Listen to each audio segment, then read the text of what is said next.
Welcome to episode number 265 of Destination Linux. Whether you're brand new to open source or a guru of sudo, this is the podcast for you. My name is Jill. I'm Ryan. And I'm Michael.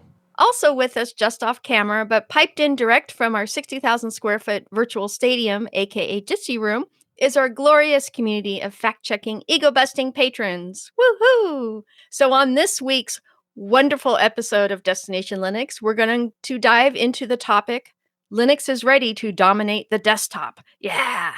Then we're going to chat about Mozilla's new partnership with Meta, aka Facebook. Oh boy! Plus, we have our tips, tricks, and software picks. All this and more coming up right now on Destination Linux to keep those penguins marching.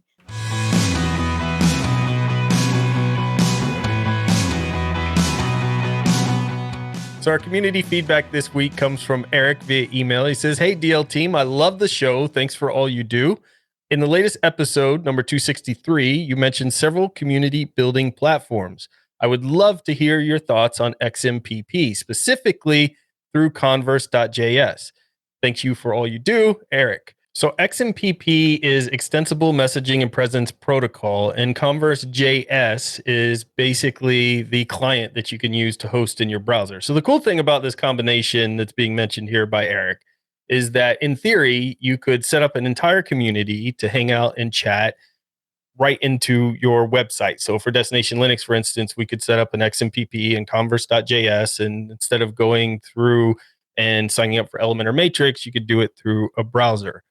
There are a lot of things that utilize XMPP. For instance, you've got Google Talk, Skype, a WhatsApp, Zoom. They all kind of utilize this protocol, but with some proprietary pieces a lot of times added in. And then Jitsi for chat functionality, like our Patron Room's Jitsi, and the chat in there is through XMPP protocol.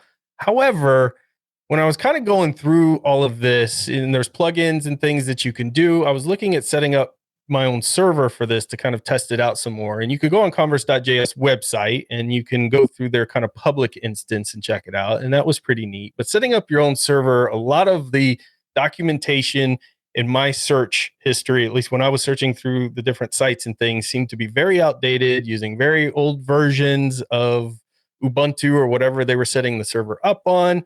There looks to be some Docker capabilities, but not officially from the company, whereas like Element Matrix, you could just drop a Docker Compose and have your own instance up, which is much easier, in my opinion. But this is not my area of expertise, so we should say that up front. But Michael, what are your thoughts on XMPP and using Converse.js? To me, it looked really cool, but looked too complicated, and all the communities seemed split up, which seemed contrary to what the design was, but that's kind of what I was noticing. So it's very interesting that you bring it up, because the aspect of XMPP that is actually really cool is the protocol itself, but the federation and the decentralization part of it is very messy.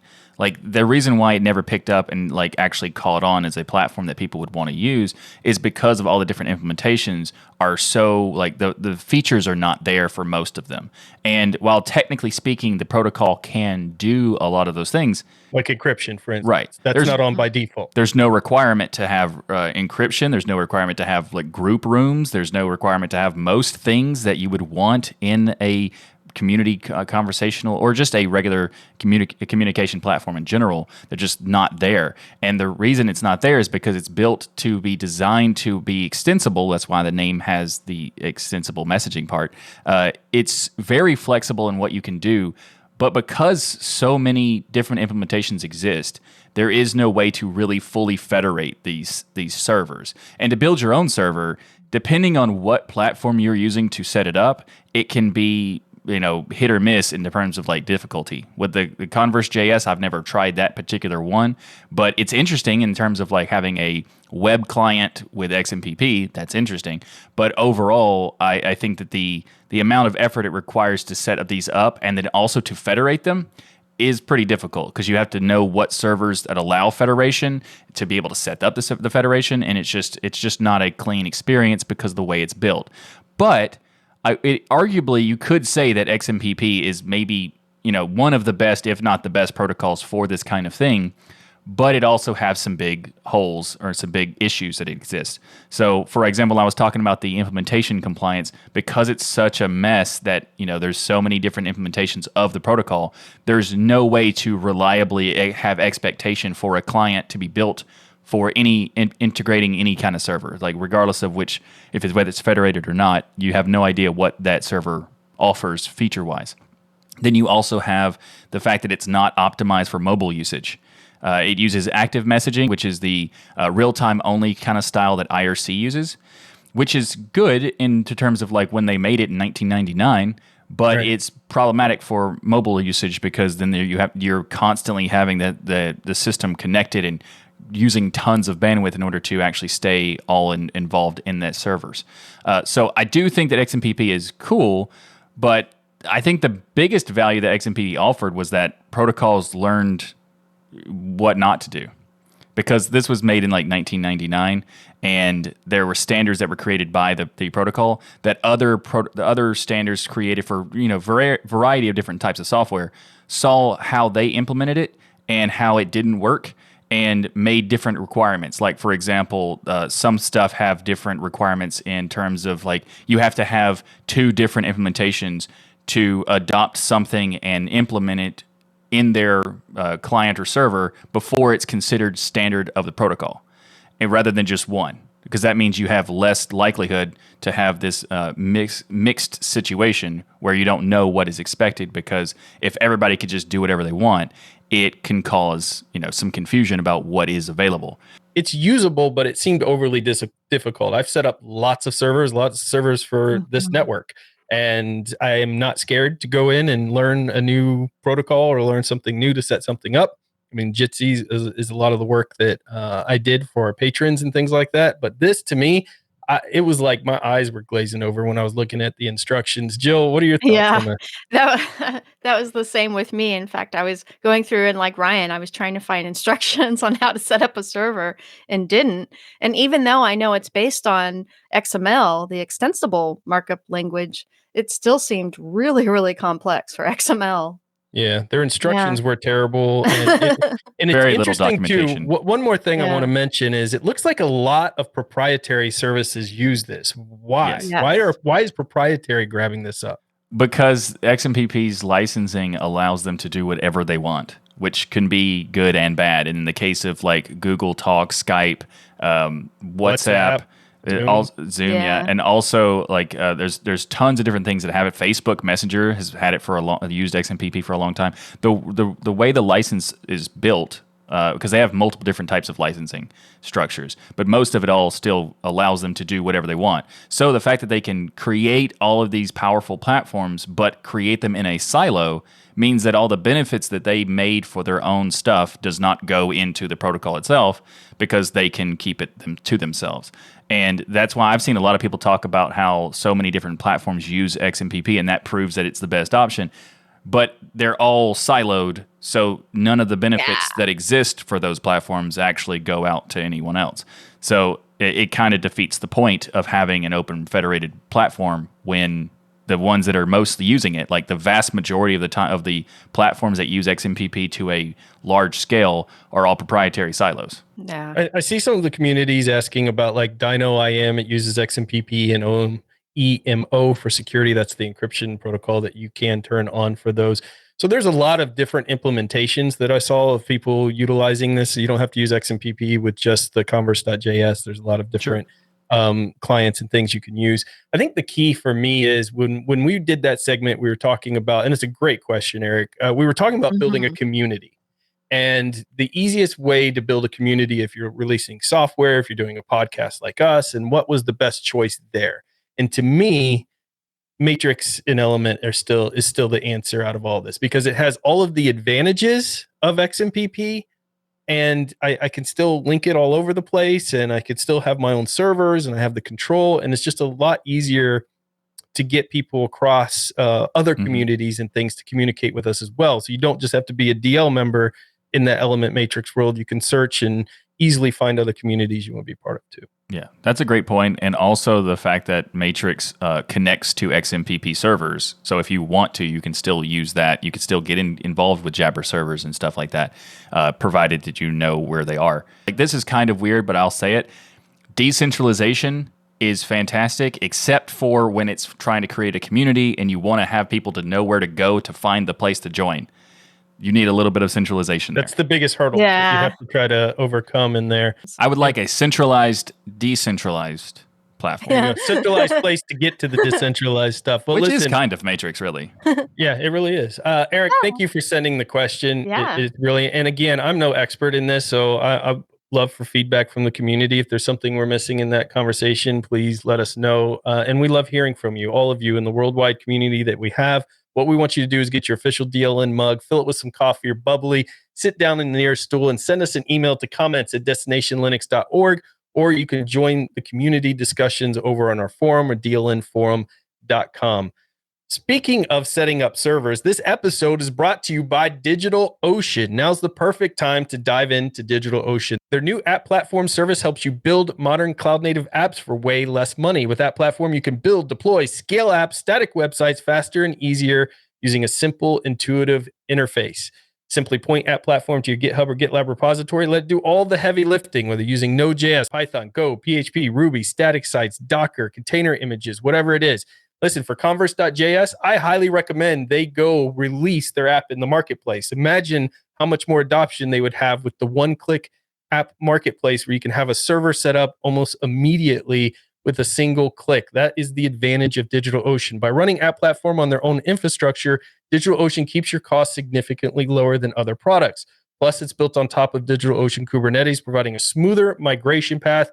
You can take more control of your infrastructure as it grows and you set it up.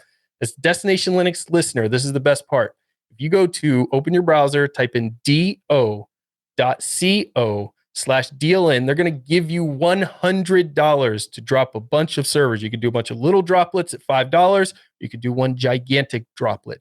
do.co/DLN. We want to thank DigitalOcean for sponsoring this episode of Destination Linux.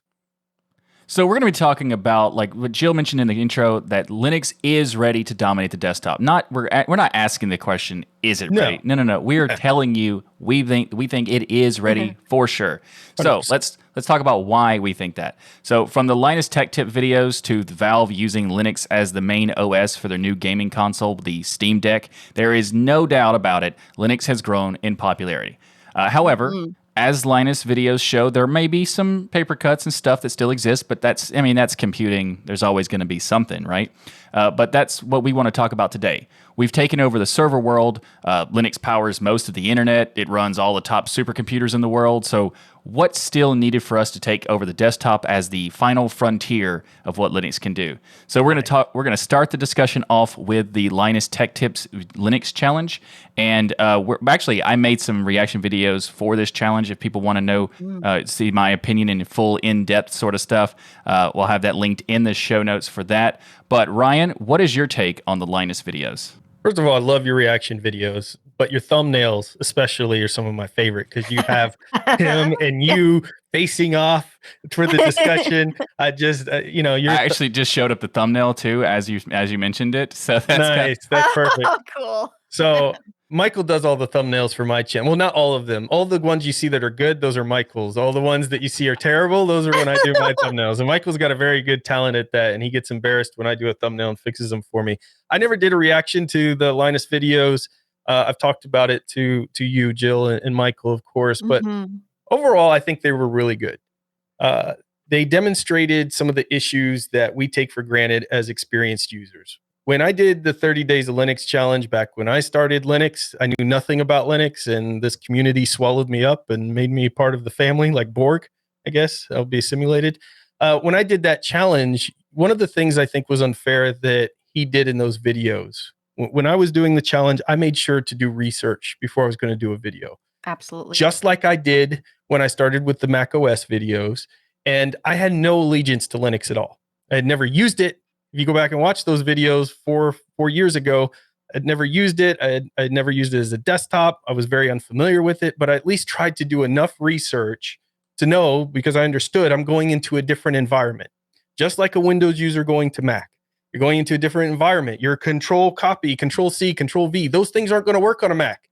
They're not going to work by default. There is no control key. So these are things that you don't go, oh, Mac's such a piece of crap because they don't have that, or it doesn't work like Windows. Grr.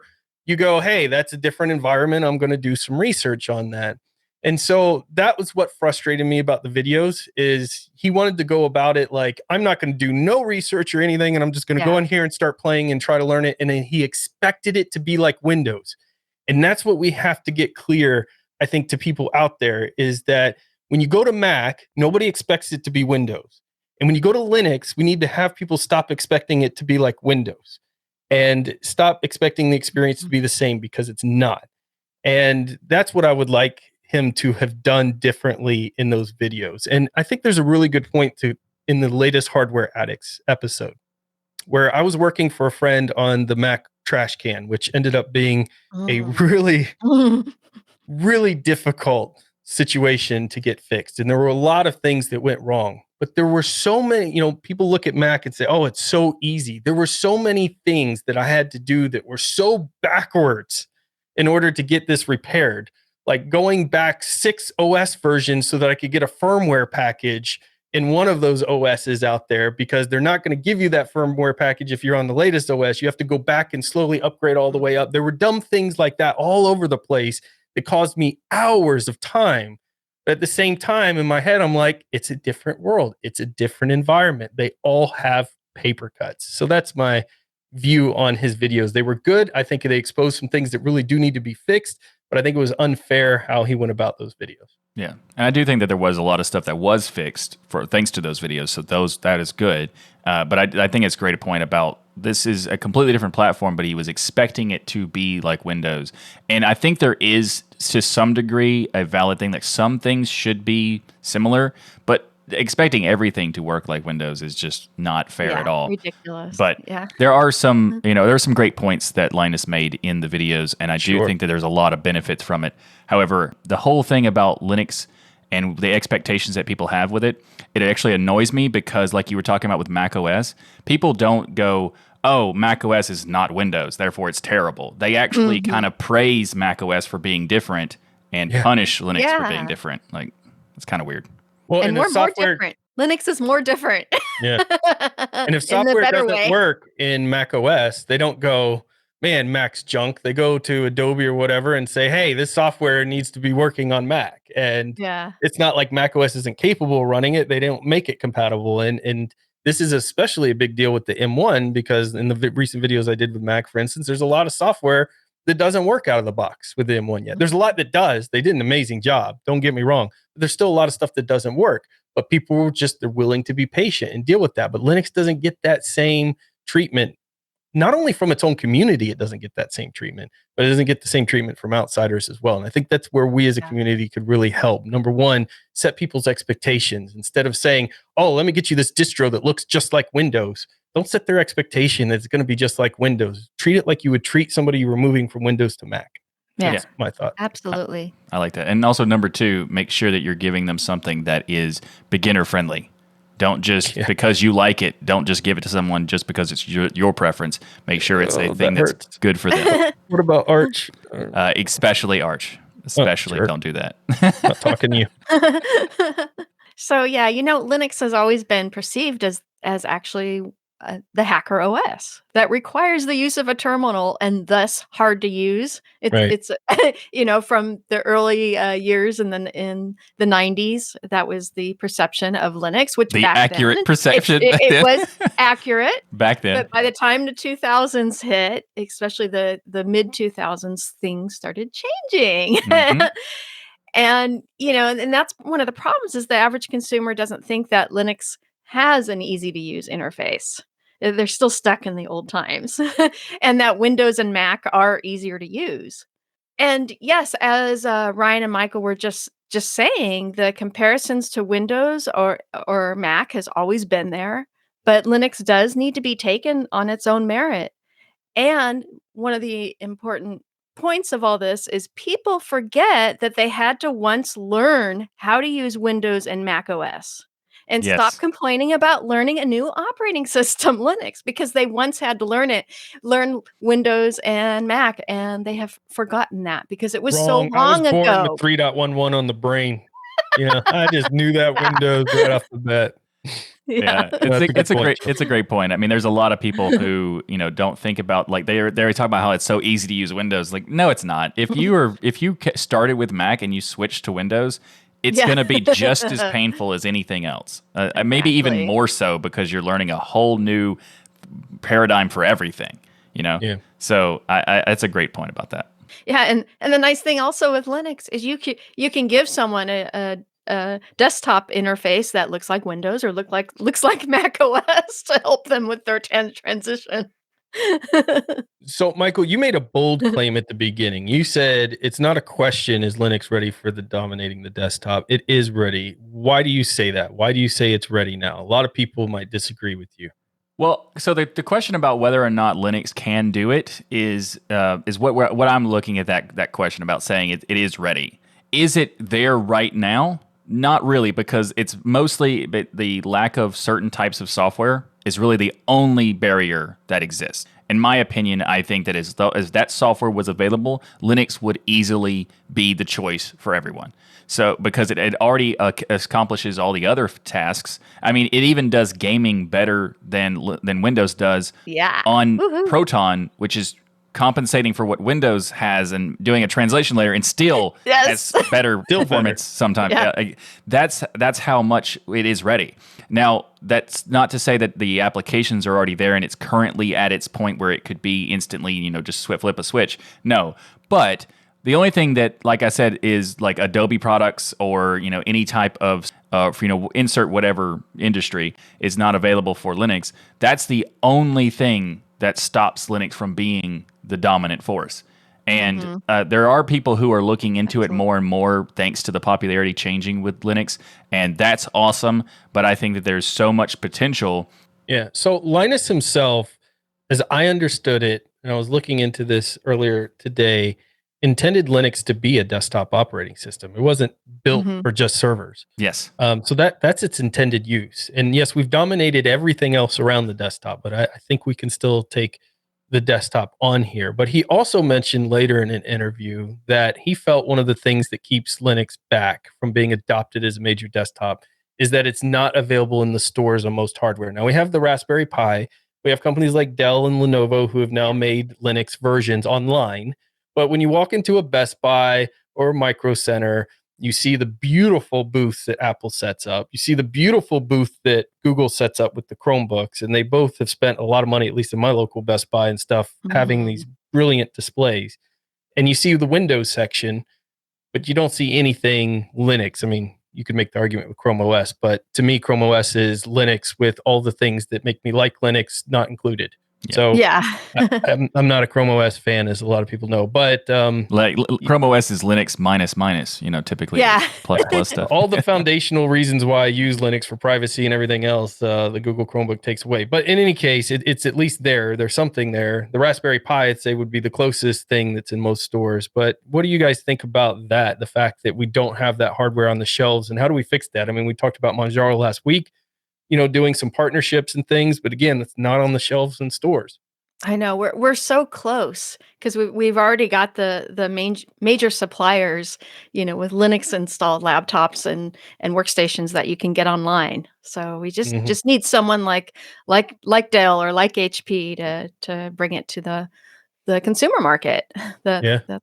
Or System 76. Contact Best Buy. That'd be awesome. Wouldn't that be cool to see System 76 booth there? Yeah, that'd be dope. Yeah. There is some effort with some of these companies doing it, like Dell and HP and Lenovo have options for Linux, but they don't promote it hardly at all. Yeah. And I think that's the issue that I see, that if we could get these companies to do a partnership with some Linux company, for example, Red Hat or SUSE, partnering with these companies to kind of do an effort to push it out there, I think that would be the best approach to successfully do it quickly. And I think that would be a great option. But I also would like to see just companies that are like SUSE and Red Hat and maybe Canonical to push the desktop forward on their own rather than having to do a partnership thing. They can do what Google did, and Google just got partnerships with companies and made their own product essentially. And there could be a laptop that is a product of these companies, and you sell that in the stores as well. And instead of trying to make every single platform also have a version for Linux, we could just have a product that is from a Red Hat laptop that's powered by Fedora or something like that. The Red Hat robotics kit we talked about last week. Yeah, you got a Red Hat laptop. That would be awesome. It would be amazing. Yeah. And, another point I was just thinking of as we're talking is that us Linux enthusiasts have been giving the OS to our parents, our grandparents, and our kids. For those that are just doing basic web and email and not having to use a piece of proprietary software like Adobe, they're just fine. It's absolutely fine. And even the mainstream is used to using a variety of user interfaces on mobile devices like Android, iOS, Chrome OS, and smart devices. Even Samsung's Tizen and LG's WebOS. People have grown more accustomed to using, multiple UIs throughout the day. True. And this should make the transition to Linux desktop a lot easier. Yeah. And one of the biggies is, since security and privacy are buzzwords now in the mainstream media, more people are willing to try a more secure operating system. That makes my heart sore, by the way. Yeah. That it is a buzzword out there, and that companies are talking about it, and people are looking for it, and people are asking for it. And the companies that have violated privacy, with like Facebook, which we'll talk about later, are it's costing them money not to be thinking about privacy and security. And this is all good news, I think, for Linux. Also, the chip shortage is probably good news for Linux. Frankly, a lot of people are probably having to go get older machines. And as they're getting older computers, the thing that runs the best on those, of course, is Linux. Linux is not only for older computers, by the way. It runs great on modern stuff, but you can run it on the older stuff, which is neat. But is the lack of Adobe products and Microsoft Office? To me, we've solved gaming. Gaming solved enough, and especially with Steam Deck and things coming, that I'm not worried about gaming anymore. It used to be, I even went through a bunch of history of Reddit posts and things talking about Linux, and it used to be all about gaming. And if it just had gaming, I would switch, but you don't see that very often anymore. You might see, well, if it had this one game, then I would switch, but most people are okay with the selections. But Adobe products and Microsoft Office continue to be a huge pool in not only the business world, but the consumer world as well. You don't want your resume, for instance, that you created in some other software you're sending to a business to be all scrambled by the time it gets to the company you're sending your resume to, because you don't use Office. What are your thoughts on this? I think that's a great point about, like, there's a lot of stuff that's not there, but I do think that there's the gaming thing, your point about it's pretty much there. I think it's pretty much there. There are some games that you can't play because of insert whatever reasons we might get to in a little bit, but there are most of the time, you're saying you don't see people talking about if gaming was there, we would switch, because a lot of them have switched because gaming is there. Right, exactly. But the Adobe products is a thing that I have an issue with for personally. So I don't actually have to use it most of the time anymore, which is fantastic. But I have probably 20 years experience in Photoshop because it was not just the industry standard, but it was the best option you had for a long time. So for while I've been in Linux for many years in primary, like only using Linux for many years, I also had a virtual machine that ran Photoshop, and the sole purpose it had to exist was Photoshop. Yeah. Now, thankfully, I haven't had to use that in years because of some alternatives I've found. But for the most part, I still would need it occasionally if certain different types of work comes up. So those kinds of things are still an issue, and there are software packages that are still there that are holding people back from switching over. And when people say that alternatives are viable, sometimes they are, sometimes they're not. It just depends on the alternative situation and how what's at risk, right? And the good news is Adobe and Microsoft Office, I would say Office is the closest in this particular scenario, because I don't use Adobe stuff, as you'll see by my thumbnails on my videos. The Microsoft Office is in the cloud. Now, there are limitations to it. For instance, if you are somebody who works with data a lot and you need Excel, the limitations in the Office version is it's very limited in the type of spreadsheets you can load in it and those type of things. So you can have big spreadsheets or big analysis done on the cloud version of Microsoft Office. But Office, at least, you could go in there if you needed to write your resume, make sure, for instance, I'm just using something as a scenario that would be really important that it's translated correctly. You could do that in Linux, open your browser, put your resume into Word on the cloud, and you'd be fine. Adobe is moving to the cloud too. So as these things move to the cloud, I think this becomes less of an issue potentially, right? I think that it's possible that's less of an issue. Well, things going into the cloud, making it web-based stuff, does make stuff easier to do, sure, because you don't have to worry about installing the software because it's already there. You just got a browser. But there is the thing about Adobe's approach to doing the web-based stuff is bad. Like, it's very minimal. Oh, really? Yeah, I don't use it. The web GUI of their Photoshop is just like might as well not even exist, and the Creative Cloud thing where it's basically just a ping back to their servers to prove that you have the license or whatever. That's really what that originally is. Their cloud is pinging back. That's their cloud. You have your. They do have technically a web interface, but it's awful. There is a competitor called PEA, and it is basically 70% of what Photoshop is in the cloud. Like, it's a web-based editor, and you can just use it. That's what I switched to. Even for me, it's good. It's really solid. So I think Adobe will probably have to try to compete in that arena soon as things like Photopea. I keep hearing it, by the way. It used to be something that I just knew Michael had talked about it, but now I'm hearing regular people talk about, hey, just use Photopea, which meets most people's needs. And like you said, it's 70%, not 100. But I think those are things. The last thing I want to mention is real quick is education. I think it's really important that we get into the education system. We had Bill on to talk about education in the schools and things, but with the kids growing up, Jill, you mentioned awesomely that, yes, I train my kids on Linux. All of us are bringing our kids into Linux. But from a school standpoint, what they're learning at school, a lot of them are learning on Chromebooks. Our kids' school required Chromebooks for them and things like that. To me, this is unfortunate. This is an area where if we could get inexpensive laptops, not only for education, but general consumer, one of the problems with the Linux stuff that's available is generally $900 plus to get yourself a Linux laptop from a Dell or Lenovo or anything else. And they're great laptops, but that's a lot out of a lot of people's financial range.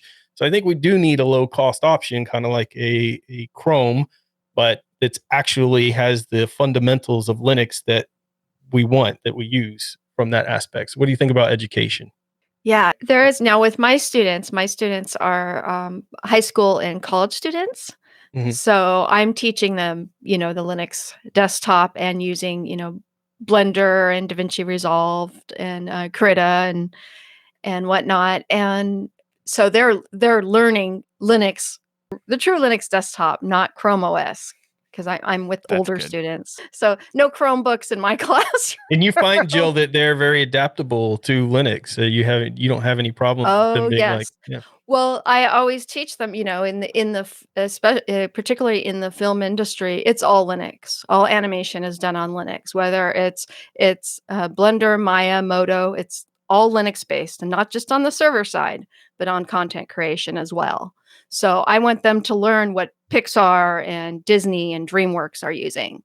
So it's very important to move them. So my advanced students all go on Linux and use all the programs on Linux. So we got Jill covering high school and college. Now we need someone to cover middle school and elementary, and we'll be set. Yeah, like Bill. Yeah, Bill's doing amazing. Also, latest episode of Pseudo Show has Bill on there talking about education and Linux. Absolutely. So awesome.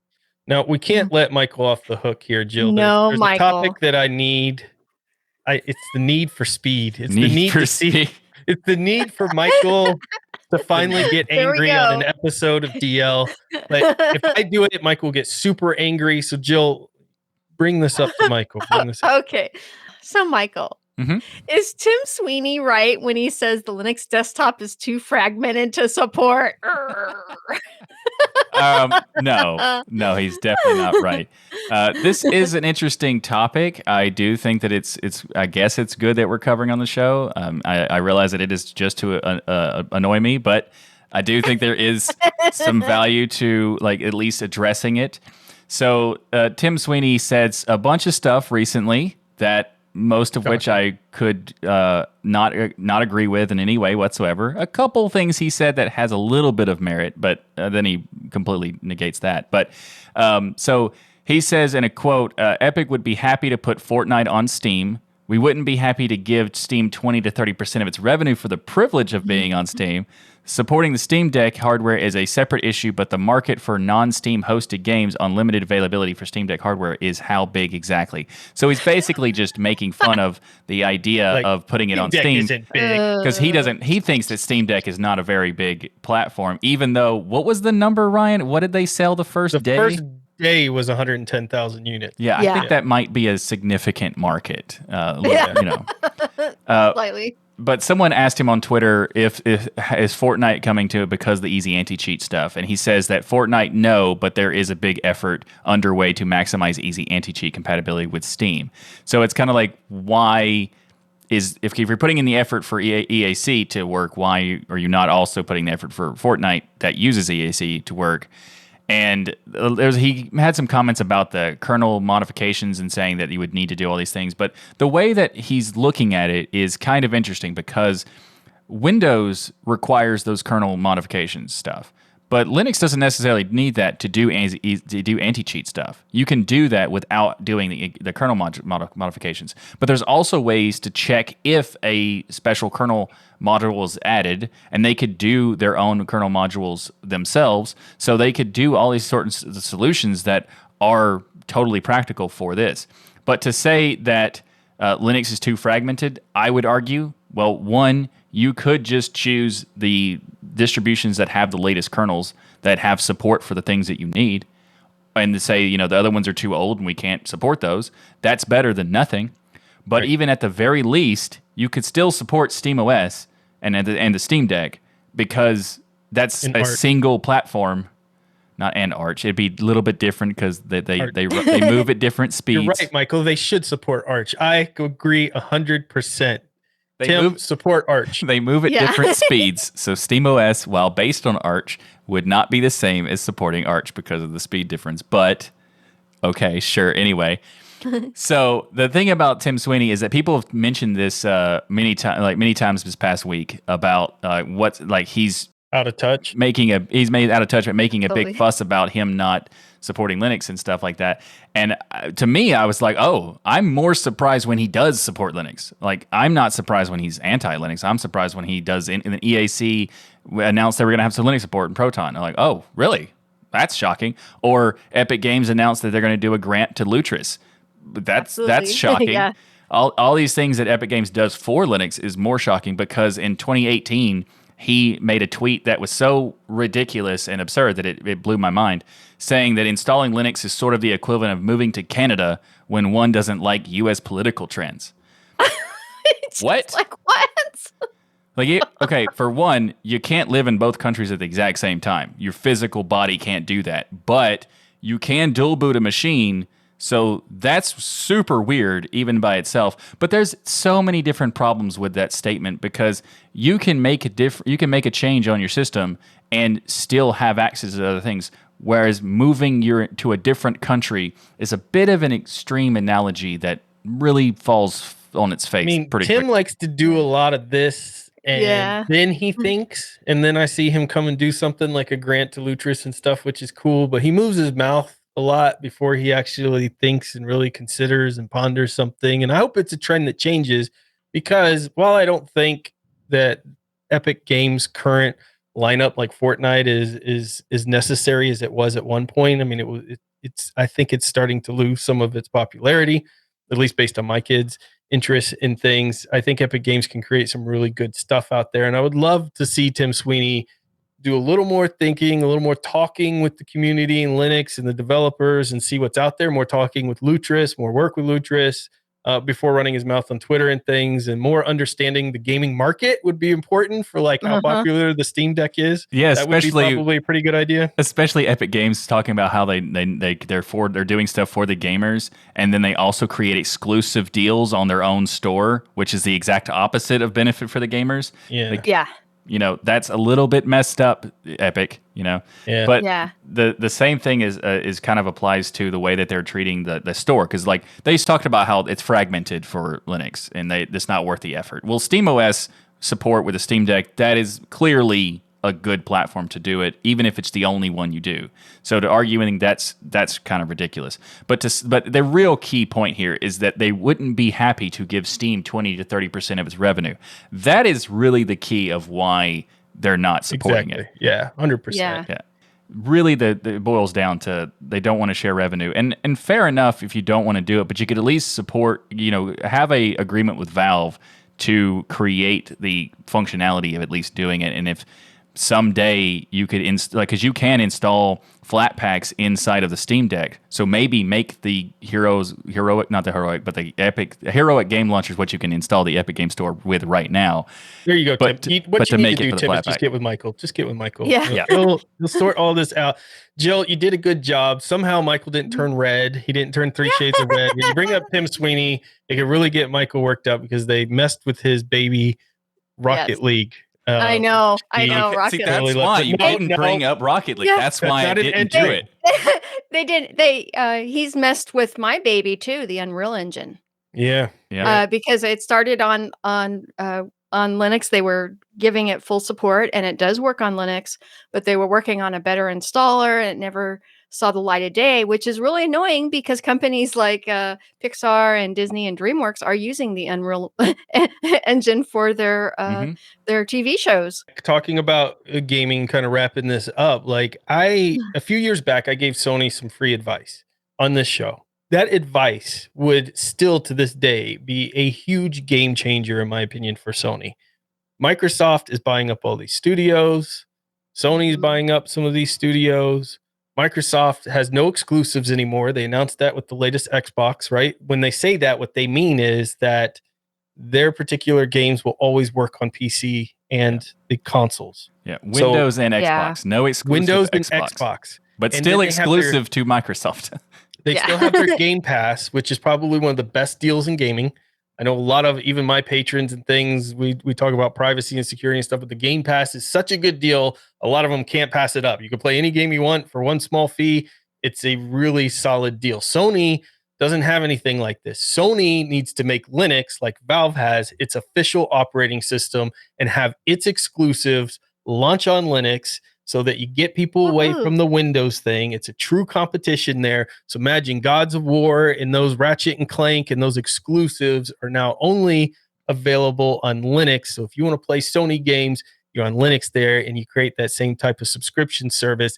That's the answer, Sony. You're welcome. You could send a check in the mail. That's perfect because they're already using BSD, and it's easy to convert those games to run on Linux. There you go, Jill. That's on right. the PlayStation and whatnot. You can you should still do the exclusive of the same thing. Like you have Linux and PlayStation, and then that's there you go. That's how you can say you don't have exclusives anymore too. Yeah. Yep.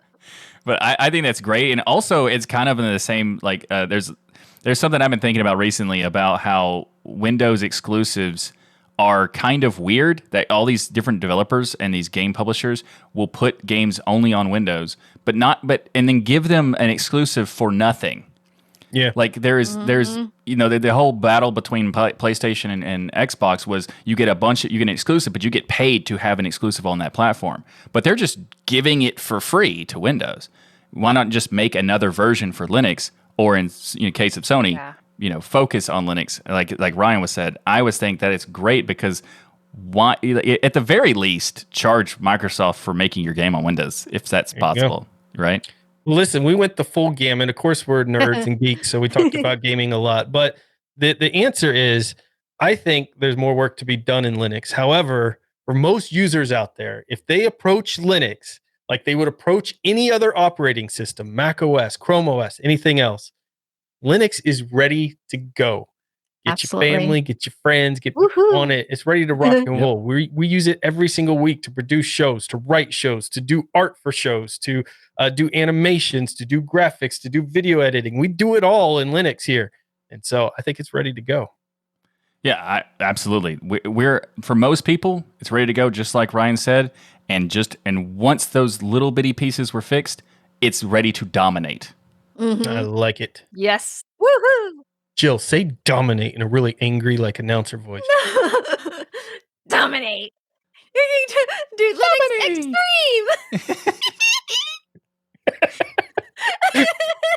I love it. Linux Extreme domination. Now I'm ready to use Linux. Now, if you want to dominate the process of being secure with all your passwords, you need to check out Bitwarden. This episode of Destination Linux is brought to you by Bitwarden. Get started right now by going to bitwarden.com/DLN. Like I said, Bitwarden is a password manager that allows you to have peace of mind knowing that your online accounts are secure. And how does it do it? Well, it gives you so many different tools to store your password in a secured vault, auto-generate passwords so you don't have to worry about what the password actually is that you're storing, and also automatically fill in passwords on login forms so you don't have to worry about any of this stuff. Plus, you can access across many different types of devices, whether it's your mobile website or mobile browsers, mobile browsers, mobile apps, web browsers on your desktop applications if you want to, or even on the command line if you want to. Bitwarden seals and encrypts your private data with end-to-end encryption on your local devices before it ever leaves your devices, so you know you're the only person with access to your data, which is one of the best things about Bitwarden. Another great thing about Bitwarden, open source software. Bitwarden is a fantastic password manager, so check it out. Go into bitwarden.com/DLN to get started. And did I mention you can get started for free? Well, you can, but I think you also want to check out their premium account because they start at less than $1 per month. That's right, less than $1 per month gets you 1 gigabyte of encrypted file storage, 2-step login with YubiKey, U2F Duo, Vault Health Reports, Bitwarden Authenticator for temporary one-time passwords, priority customer service, and just so much more. You get all of this for less than $1 per month. So make the smart move like many of the community have and go to bitwarden.com/DLN. And also, if you're not familiar, you can check out the business accounts and the family accounts because they are fantastic ways to get started, get other people started with their own password manager because maybe they've never used a password manager before and they want an easy way to set up. You can help them set it up with like a family account and that sort of thing. So check it out, bitwarden.com/DLN to get started. And thanks again to Bitwarden for sponsoring Destination Linux. So this week in the news, there was an article that caught my attention as a privacy enthusiast. I do a lot of videos on what I call sane privacy on my channel. So what I try to do is not do privacy in such a way of like, oh, have burner phones and wear an aluminum foil hat and all that stuff. But how can you simply make sure that you're doing things to keep your data more secure, your privacy more intact, that anybody can do at any skill level? So when I see something like Mozilla partners with Facebook as a headline, that starts to freak me out a little bit, as you would imagine. Yeah. And listen, Facebook is really interesting kind of journey they're going through now. You're talking about a company that had year over year constant growth of their subscriber base. It seemed like it was never going to end. They were making billions in the stock market. Everybody was installing Facebook, had Facebook. And now you're in a situation, because we talked about earlier, that privacy and security is becoming more on the top of people's minds, thankfully, that people are starting to consider things like Facebook to be non-necessity anymore. And Facebook, for the first time I saw in the news, is no longer having positive growth, user growth. It has negative user growth. They lost $10 billion alone from Apple turning on their app tracker. I did a video on DuckDuckGo. Since Android, of course, doesn't have the app tracking blocking yet, DuckDuckGo is creating a application that's in beta right now. So if you download their browser, it will block apps across your entire device, not just DuckDuckGo stuff, which is amazing. Very cool. From a privacy standpoint. So you've got all of this stuff coming up that's really piling on companies like Facebook that make primarily most of their money. They're called Meta now, but Facebook make primarily most of their money out of selling your user data. Now, Mozilla, on the other hand, is a different kind of company than Facebook. It got its name out there from a privacy and security standpoint and has done a lot of great work in the privacy realm over the years. It's also had some stumbling that it's done as well. I mean, we gave them a good whooping on a prior episode, and then the next release had a bunch of new privacy things like it should be focused on in there. The problem is these two companies together are like oil and water. But the partnership and the thing they're doing here, I think, is very interesting. And if people take the time to actually look at it, it may be actually beneficial to privacy and security. I'm going to turn it over to Michael. This is what you do, Michael. You do marketing, advertising. Maybe people like me want it to go away forever, but the reality is it's not. It's not. What is your take on what their proposal here is between this partnership? So it's very interesting because a lot of people instantly had like a cringe factor on this. And when I first saw the headline, I thought for half a second, this is gonna no, let's actually read the article and know what's going on. And what it is that essentially they are trying to create a way to do advertising in such a way that's like an aggregate, but more importantly, to be a private approach to advertising. And this is a fantastic goal to have because, I mean, advertising has been just terrible. There was a country, I think it was Germany, but I'm not sure if it was Germany, but there was a country in Europe that deemed Google Analytics not compatible with the GDPR? GDPR, that's it. I could not remember.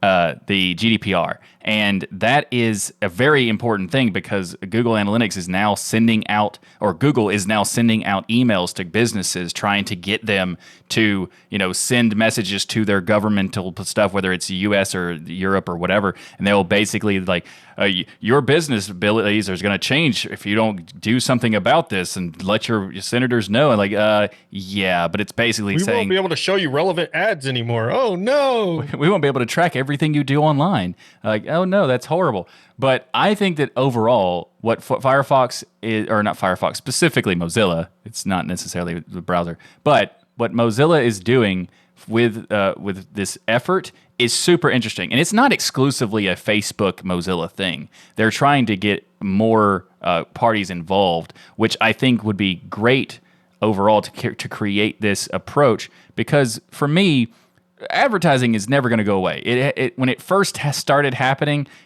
hundreds of years ago, when people started, promoting things, since then it's just transformed in a new thing. And this is another method that it can transform into, but in a positive way of having an element of privacy attached to it. And I think that that's a fantastic goal. Whether this is going to happen or not, I don't know, because it's in the early stages of this, right?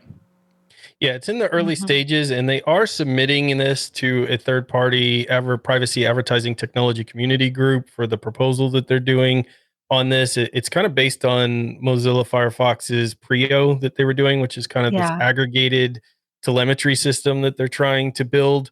And so the idea is you remove all the personal data and you aggregate these masses into groups. So Michael and Jill and me, we love stools. Well, Michael and Jill love stools. Ryan doesn't. And so those are your two categories. But instead of you already admitted you do, Michael and Jill like stools, they remove their names out there and say these two anonymous people love stools and this person doesn't. So don't send them a stool advertisement.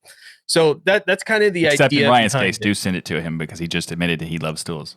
Yeah. Don't Google. But, so that's the idea. I think there's a couple of suggestions I have on how this could work. But I first want to hear from your thoughts on this, Jill. Yeah, so initially, like both of you, I was kind of horrified when I was reading, saw the topic for this. PR. Yeah. Yeah. I mean, Facebook, really? So, Facebook, who has been maligned by the open source community and the world as a whole for their security practices. Well, I really think they are trying to improve things, by using a third party aggregate. And Mozilla has already been using this technology and wants to join in with them. Interesting. And what's really cool is that Mozilla has used, and the what they call it is the multi-party computation technology, and it uses cryptography to ensure that no one, not even the receiving servers, can see individual responses. The only way to view the data is in aggregate. And using this method would certainly be a better security system for Facebook since it has worked for Mozilla in the past. Yeah. So I think this is a really good idea. So that's kind of my idea too here is that this is terrible PR for Mozilla. Mozilla hasn't had a great run in the last few years from a reputation standpoint. And seeing headlines of Mozilla and Facebook partnering up, you could see the Reddit reactions immediately were negative. Michael, I was waiting for you to tell me how proud you were of me because when you sent it to me, you were the first person to send it to me. My initial reaction wasn't. Yes, when I sent it to you, you actually went and read the thing before commenting. I was like, "Oh wow, there is a possibility." Teach an old dog new tricks here. He can't teach an old dog new tricks. So, but I also think it's kind of interesting about like the people's reaction to it. If Facebook announced this themselves, No one would believe them. They would. It's laughable. It's ridiculous Yeah. if Facebook themselves were doing it, because it's Mozilla. very clear they're not. Facebook's not trustable. But for a long time, it's been like almost 20 years, I think. Mozilla has been a great steward of the community for privacy and security and all this sorts of stuff, and even open source. So for a long time, Mozilla has been a very trustable entity. And yes, Mozilla has been not very good at their marketing these past few years or so, especially the past couple of years. They've been doing some really weird PR things, but they still have the same underlying goal of privacy and security and creating an open web. So I think that if you look at it from a different point of view, does Mozilla maybe help it easier to believe Facebook might actually care, the fact that Mozilla is involved? Rather than saying, oh, Mozilla has been tainted by Facebook, maybe it's the reverse, where Mozilla is trying to help Facebook do something right. Yeah. And I think that people are Yeah. latching onto the other one instead. And because like there's an argument about, how do you fix a system that's so massively broken? Well, you get on the inside and try to fix it from within. And that may be what Mozilla is trying to do with this particular thing with Facebook. So, By the way, you could flip that around. It's also how you destroy a company, is destroy it from within. that doesn't help my point, Ryan. But you're right there. And here's the thing that Mozilla needs to do. This whole process needs to be extraordinarily transparent and open source. The way their algorithm's going to work in order to decentralize the information, to make sure the servers can't get anything but aggregated data, all of that needs to be out there in the open for the security experts and the privacy experts to look through, to scrutinize, for them to work with. They're at least taking some steps, sending this to this private advertising technology community group where they can look at the technology that Facebook and them are looking to implement here. Facebook is desperate, I think, when you look at the stocks, when you look at the loss of users, when you look at the way things are changing, and Google's going to be there too. Facebook has to switch. That's why they changed their name. That's why they're talking about doing Meta and different things. That's why they want to start selling products, because this idea of making your sole income based on just selling people's data is a dying idea, thankfully, because people are finally waking up to realize how important privacy is. So I think this can be good.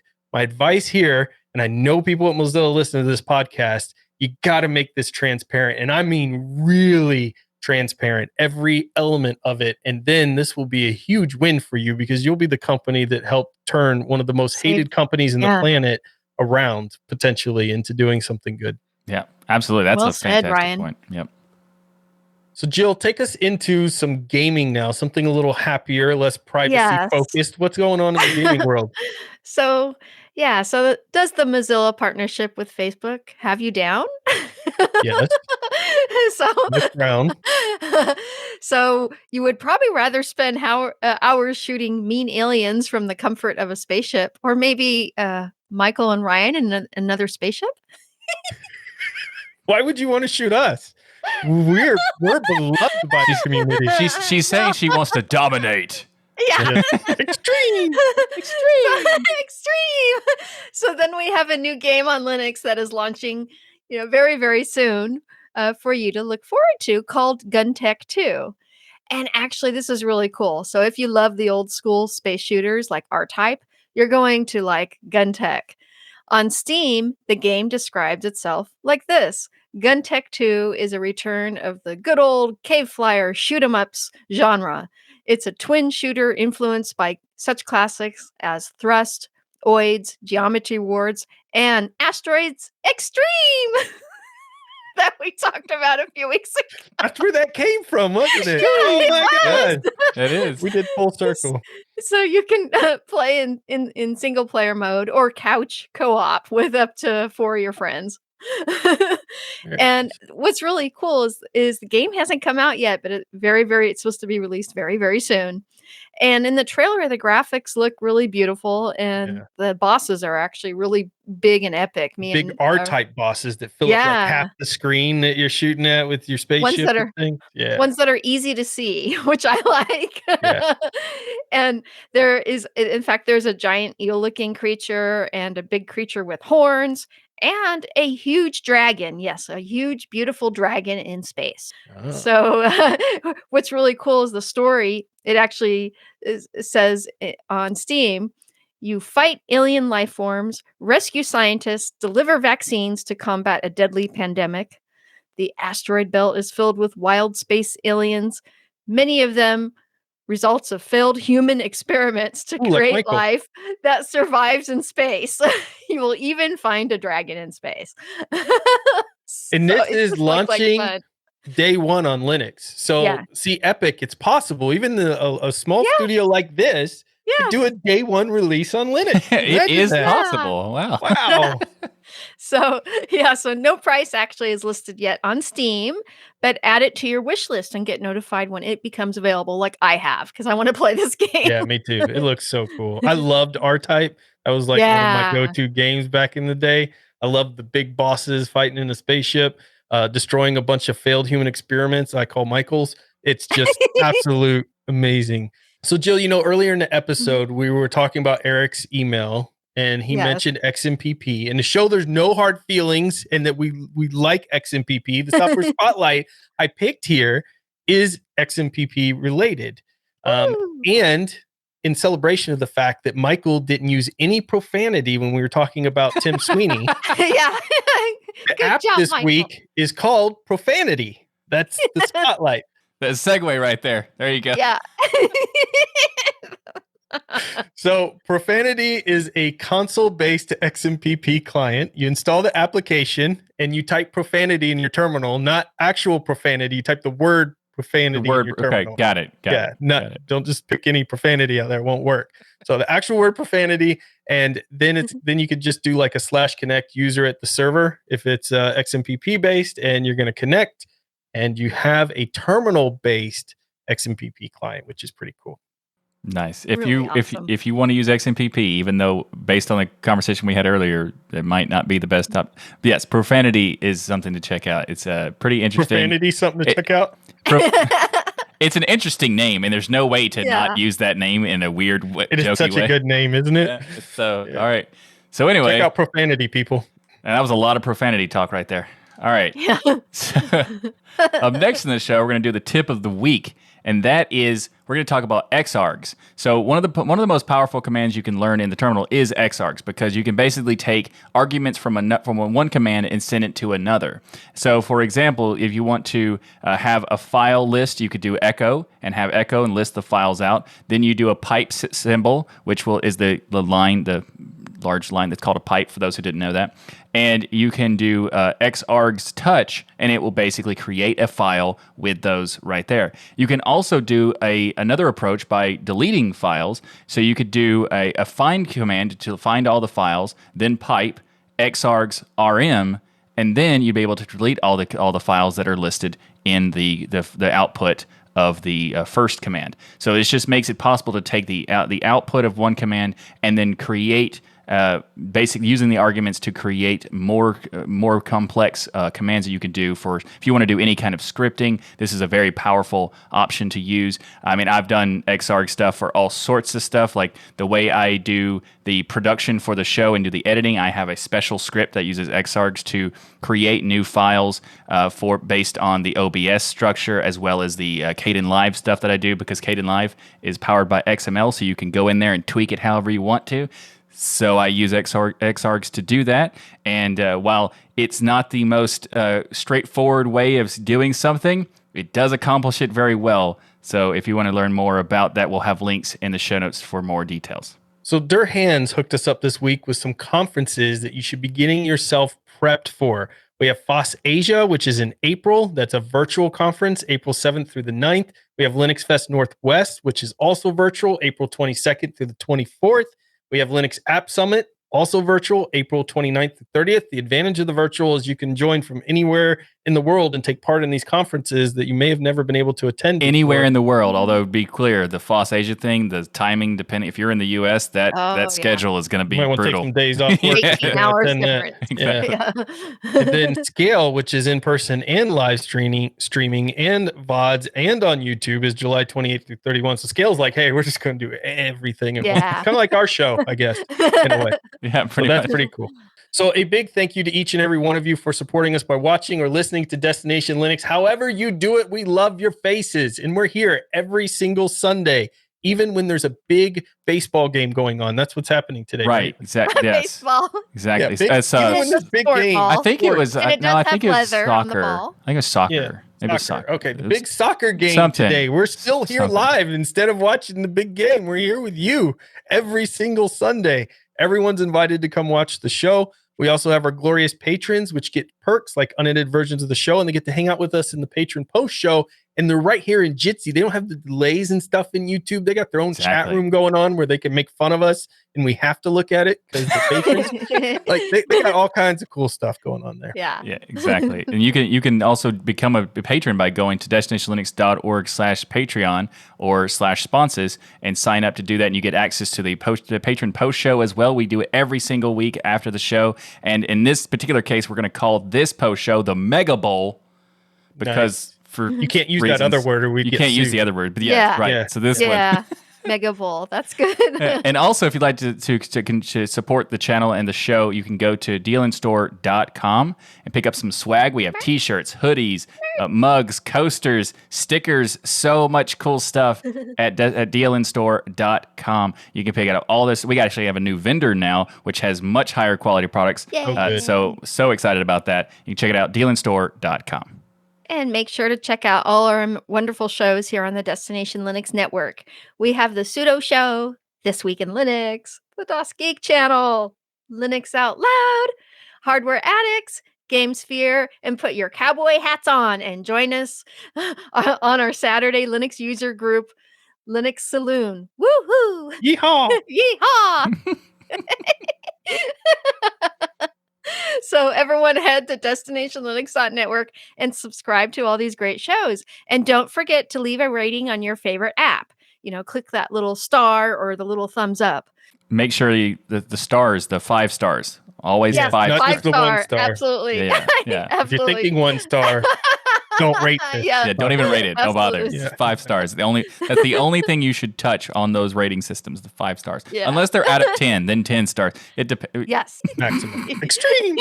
Extreme. And everybody have a great week. And remember that the journey itself is just as important as the destination. Extreme. Thanks, everyone. Extreme. See you next week, everybody. For the next episode, we are sure to dominate. Dominate. Linux dominates. Ooh, Jill did the little demon voice there. Did you hear that, Michael? She does have a little angry tone she's capable of producing.